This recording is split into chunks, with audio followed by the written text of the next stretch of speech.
একটা মেম্বার চেয়ারম্যানও হইতে পারে নাই। যারা আমরা মেম্বার এবং চেয়ারম্যান নির্বাচিত হয়েছি, আমি ওদের চাইতে 241 ভোট বেশি পাইয়া নির্বাচিত হয়েছি। শেষমেশ আল্লাহ তাআলা আমাকে বিজয় দিয়ে দিয়েছে।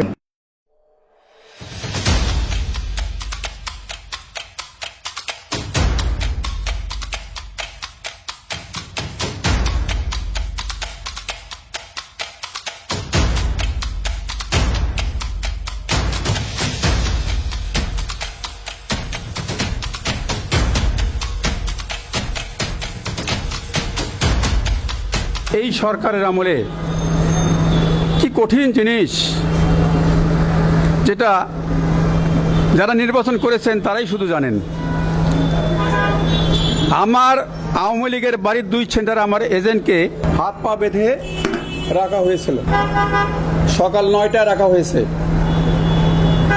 বিকাল 5টায় ছাড়িয়ে দেওয়া হয়েছে। আমি ম্যাজিস্ট্রেট ফোন করেছিলাম, ম্যাজিস্ট্রেট সে সেন্টারে গেছে। ম্যাজিস্ট্রেটকে বলা হয় নাই যে আমার এজেন্টটা কোথায়। ম্যাজিস্ট্রেট ওখান থেকে আমাকে ফোন করে বলে আপনার এজেন্ট তো খুঁজে পাচ্ছি না, কেউ তো বলতেছে না। আল্লাহ পাকের কুদরত, এই নৌকা মার্কার চেয়ে 1000 ভোটে আমি উইন করেছি, বেশি ভোট পেয়ে।